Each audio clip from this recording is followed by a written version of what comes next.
নমস্কার বন্ধুরা, রাশির গল্প চ্যানেলে আপনাদের সকলকে জানাই স্বাগতম। আজকের আমাদের আলোচ্য বিষয় হলো কালপুরুষের রাশিচক্রের চতুর্থ রাশি হলো কর্কট রাশি, যার অধিপতি গ্রহ হলো চন্দ্র। এই 2025 সালের জুলাই মাসটি কর্কট রাশির জাতক ও জাতিকাদের কেমন যাবে এবং না যাবে সেই নিয়ে আজ আমরা আলোচনা করব। জ্যোতিষশাস্ত্র অনুযায়ী 2025 সালে কিন্তু ম্যাসিভ গ্রহ সঞ্চার ঘটছে, একের পর এক গ্রহ চলছে এবং মে মাসে আমরা দেখতে পেয়েছি যে বড় বড় দুটি গ্রহ সঞ্চার হয়েছিল, যার মধ্যে ছিল রাহু এবং বৃহস্পতি। এখন কিন্তু রাহু এবং বৃহস্পতি ধীরে ধীরে রাহু প্রবেশ করতে চলেছে কুম্ভের মাঝের দিকে এবং বৃহস্পতি প্রবেশ করতে চলেছে মিথুনের মাঝের দিকে। ফলে তার মধ্যে পারিপার্শ্বিক যে দৃষ্টি বিনিময় একটু সুসম্পর্ক এবং গুরুচণ্ডাল যোগ তৈরি করেছে। তার সঙ্গে সঙ্গে শনিদেবকে আমরা দেখতে পাচ্ছি অবস্থান করে রয়েছে, তিনি কিন্তু মীন রাশিতে। কেতু মঙ্গলের সহবস্থান তৈরি হয়ে সিংহ রাশিতে এবং সিংহ রাশিতে কেতু মঙ্গলের সহবস্থান এটাও কিন্তু যথেষ্টভাবে গুরুত্বপূর্ণ এবং মঙ্গল কেতুকে ক্রস করে চলেছে 22শে জুলাই। এই সময় দিনগুলি কিন্তু ভীষণভাবে ইম্পর্ট্যান্ট।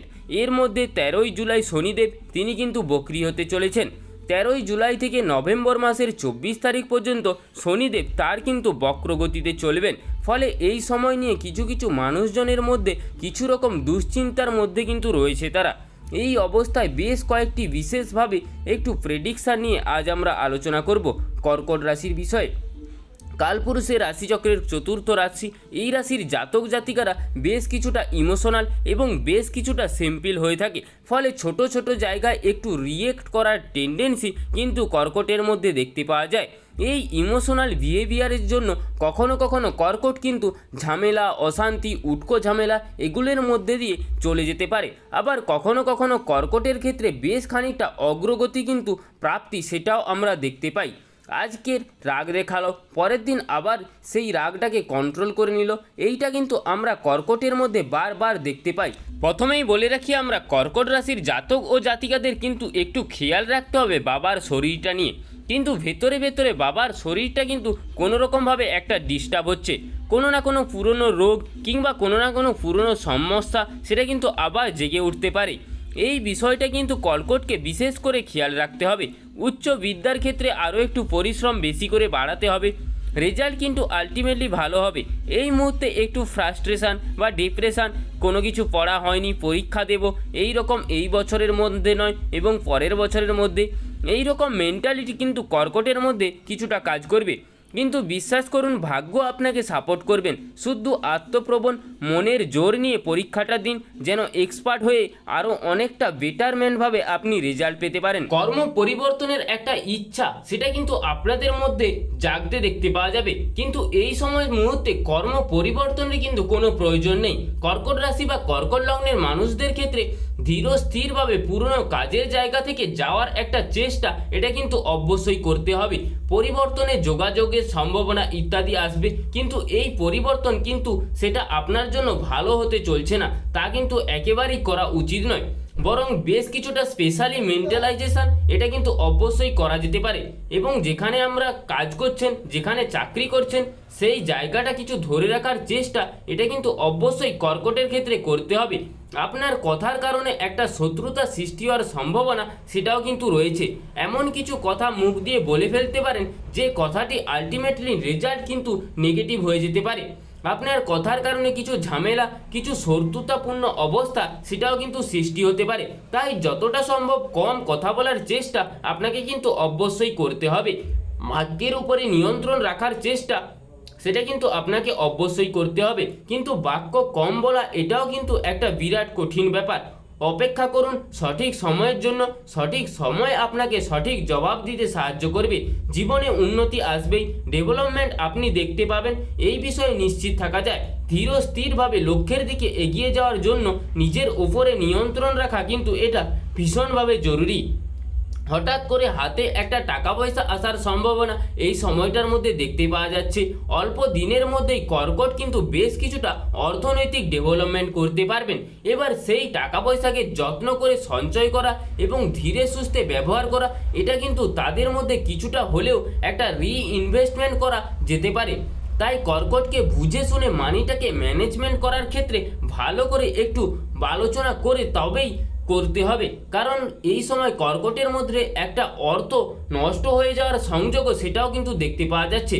তাই টাকা পয়সার জায়গাটি সাংঘাতিকভাবে নষ্ট হয়ে যেতে পারে। তাই কর্কট মানুষদের জাতক ও জাতিকাদের ক্ষেত্রে এই ফাইন্যান্সিয়াল আনস্টেবিলিটি ফ্যাক্টরটা সেটাও কিন্তু কাজ করতে দেখা যেতে পারে, এবং যদি আপনি এই ফ্যাক্টরে ওভারকাম করতে না পারেন তাহলে কিন্তু একটা অর্থনৈতিক বিপর্যয় অল্প দিনের মধ্যেই আসতে চলেছে। ইনভেস্টমেন্ট করুন, কিন্তু সেটা এই পরিকল্পিত বা পঞ্চমিত দ্বিতীয় শেয়ার মার্কেটে ইনভেস্টমেন্টের জন্য নয়। বিভিন্ন ভালো ভালো জায়গা বুঝে শুনে তবেই ইনভেস্ট করুন। লটারি এইগুলো কিন্তু খুব বেশি কাটা যাবে না। সেই যাই হোক, যেভাবেই টাকা আসুক না কেন সেই টাকাটাকে ভালো করে সঞ্চয় করে রাখার চেষ্টা এটা কিন্তু আপনাকে অবশ্যই করতে হবে। ভালোভাবে সচেতন ও সাবধান হয়ে তবেই পরামর্শ নিন। পরবর্তী বিষয় হলো কর্কটকে ভীষণভাবে সচেতন থাকতে হবে, সেটি হলো শরীরের দিক থেকে। বৃহস্পতি ষষ্ঠপতি দশমে অবস্থান করে রয়েছে এবং তার সঙ্গে সঙ্গে অষ্টমে কিন্তু রাহু অবস্থান করে রয়েছে। হঠাৎ আপনার শরীরের মধ্যে কিছু সমস্যা সেটা কিন্তু আসতে পারে। শরীরটা হঠাৎ করে খারাপ হয়ে যাওয়ার সম্ভাবনা সেটাও সৃষ্টি হতে পারে। নিজেকে ভালো রাখার জন্য কর্কটকে যথেষ্টভাবে সাবধানতা অবলম্বন করতে হবে। শরীরে যেই রোগ বাসা বাঁধুক না কেন সেই দিকে কর্কটকে যথেষ্টভাবে সচেতন থাকার প্রচেষ্টা অবশ্যই করতে হবে। কর্কট রাশি বা কর্কট লগ্নের মানুষদের তাদের রোগের কারণে একটা অর্থ ব্যয়ের সম্ভাবনা সেটাও কিন্তু দেখতে পাওয়া যাচ্ছে, কারণ ষষ্ঠ হলো রোগ আর দ্বাদশ হলো ব্যয়।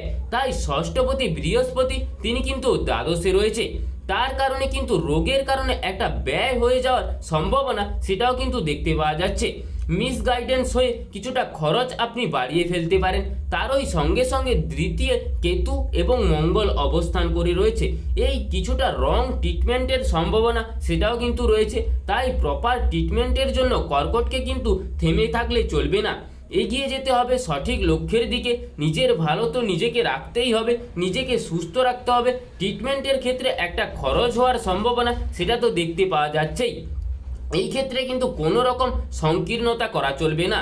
এরই সঙ্গে সঙ্গে কর্কট রাশি বা কর্কট রাশি লগ্নের মানুষদের একটা বিদেশ যাত্রার সম্ভাবনা সেটাও কিন্তু রয়েছে। খেতে গিয়ে একটা গলার মধ্যে কিছুটা জিভে কামড় লেগে যেতে পারেন বা গলায় কিছুটা ব্যথা হতে পারে, বেশ কিছুটা রক্তপাত হওয়ারও সম্ভাবনা দেখতে পাওয়া যাচ্ছে কর্কট রাশি জাতক ও জাতিকাদের মধ্যে। বাক্যের কারণে অকারণে কিছুটা ঝামেলায় জড়িয়ে পড়ার টেন্ডেন্সি সেটাও কিন্তু সৃষ্টি হতে পারে কর্কট রাশি লগ্নের মানুষ বা জাতক বা জাতিকাদের মধ্যে। কর্কট রাশি লগ্নের মানুষদের মধ্যে পায়ের একদম নিচের অংশে একটা আঘাত প্রাপ্তির সম্ভাবনা সেটাও কিন্তু সৃষ্টি হতে চলেছে। বিদেশ যাত্রার সঙ্গে সঙ্গে বিদেশে কোনো ব্যবসা নিয়ে কোনো কিছু পেশার সঙ্গে যুক্ত হওয়ার একটা সংযোগ সেটাও কিন্তু দেখতে পাওয়া যাচ্ছে। মানসিক অস্থিরতা কখনো কখনো বাড়তে পারে। ধীরস্থিরভাবে লক্ষ্য পূরণের জন্য সঠিক পরিকল্পনা করে কিন্তু আপনাকে অবশ্যই এগোতে হবে। ষষ্ঠপতি দশমে থাকার কারণে বাড়ির পোষ্য প্রাণীর স্বাস্থ্য নিয়ে কিছুটা দুশ্চিন্তা সেটাও কিন্তু বাড়তে দেখতে পাওয়া যাবে। একই সাথে সাথে কর্কট রাশি বা কর্কট লগ্নের মানুষদের অধস্তন্য কর্মচারী বা শরীর স্বাস্থ্য নিয়ে কিছুটা দুশ্চিন্তায় আপনারা অবশ্যই পড়তে পারেন। কর্কটের রাজনৈতিক সক্রিয়তা এবং বিজ্ঞানী মানসিকতা এই দুটোই কিন্তু বাড়তে চলেছে। পড়াশোনার প্রতি আগ্রহ এটাও কিন্তু বাড়বে এবং একটা সিস্টেম মেনটেন করবার চেষ্টা এটা কিন্তু অবশ্যই বাড়তে চলেছে কর্কটের রাশি জাতক ও জাতিকাদের মধ্যে। পঞ্চমপতি ও মঙ্গল প্রতি দ্বিতীয় অবস্থান করার কারণে কর্কটের সন্তান প্রাপ্তি বা পুত্র সন্তান প্রাপ্তির একটা সংযোগ সেটাও কিন্তু দেখতে পাওয়া যাচ্ছে। যারা গর্ভধারণ করতে চাইছেন আগামী 2 মাসের মধ্যে তাদের জন্য কিন্তু এই সময়টা ভীষণভাবে ভালো। এইখানে একটা পরিকল্পনা আপনারা অবশ্যই করতে পারেন, কিন্তু এই ক্ষেত্রে আমি একটা কথা বলতে চাই, যেহেতু মঙ্গল অর্থাৎ পঞ্চমপতি কেতু যুক্ত হয়ে রয়েছেন তার জন্য কনসিভ করার আগে এবং কনসিভ করার পরে সমস্ত রকম টেস্ট সেটা কিন্তু করিয়ে নিতে হবে। নবমভাবে শনির অবস্থান এবং দ্বাদশে বৃহস্পতি, ফলে আপনার বৃক্ষ ত্রিকোণ এবং ধর্ম ত্রিকোণ এই দুটোই কিন্তু খুব বেশি ম্যাসিভ প্ল্যানেটের দ্বারা আকর্ষিত হয়ে রয়েছে। এই সময় জ্যোতিষ শিক্ষার প্রতি আগ্রহ কর্কটের ক্ষেত্রে কিন্তু বাড়তে দেখতে পাওয়া যেতে পারে। বাধা বিপত্তি সমস্যা এগুলো কিন্তু আসতে পারে, কিন্তু এগুলোকে অতিক্রম করার চেষ্টা সেটা কিন্তু অবশ্যই আপনাদেরকে করতে হবে। কর্কট রাশি বা কর্কট লগ্নের মানুষদের জন্য একটা ভালো একটা জীবনের সূত্রপাতের সুযোগ সেটাও কিন্তু এই সময়ের মধ্যে সৃষ্টি হতে চলেছে। এটাকে গ্রহণ করে তোলার চেষ্টা সেটা কিন্তু আপনাদেরকে করতে হবে।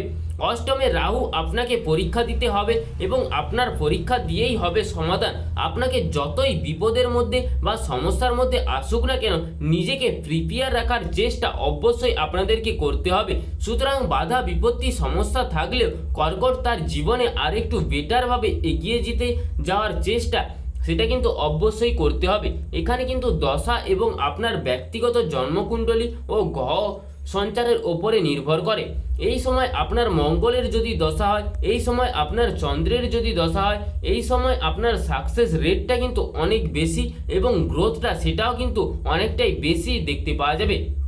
আবার এই সময় আপনার যদি রাহুর অন্তর্দশা হয়, সেই সময় আপনি কিন্তু কিছুটা সমস্যায় পড়তে পারেন। টাকা পয়সা আসলেও ঝামেলায় জড়িয়ে যাওয়ার একটা সম্ভাবনা, অশান্তি, অস্থিরতা, এই বিষয়গুলি কিন্তু দেখতে পাওয়া যেতে পারে। আবারও যদি কারোর বর্তমানে শনির অন্তর্দশা চলে, সেই ক্ষেত্রে কিন্তু সাকসেস রেটটা কিছুটা কমে যাবে। যেটা ভেবে আপনি এগোচ্ছিলেন, যেটা ভেবে আপনি এগানোর চেষ্টা করছিলেন, সেইখানে কিন্তু কিছুটা প্রতিবন্ধকতা সেটা কিন্তু ফেস করতে হতে পারে।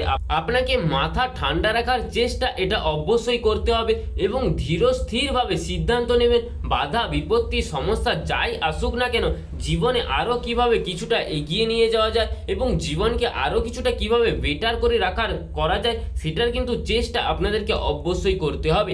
এই ছিল আজকের কর্কট রাশি সম্পর্কে সংকীর্ণ আলোচনাটি ভালো লাগলে আমাদের রাশির গল্প চ্যানেলটিকে সাবস্ক্রাইব করে আমাদের পাশে থাকুন এবং স্বয়ং শনি মহারাজের আশীর্বাদ পেতে কমেন্ট বক্সে শনি মহারাজের একটি নাম লিখে যাবেন। জয় দেবাদিদেব মহাদেবের জয়, জয় হনুমানজির জয়, জয় শনি মহারাজের জয়।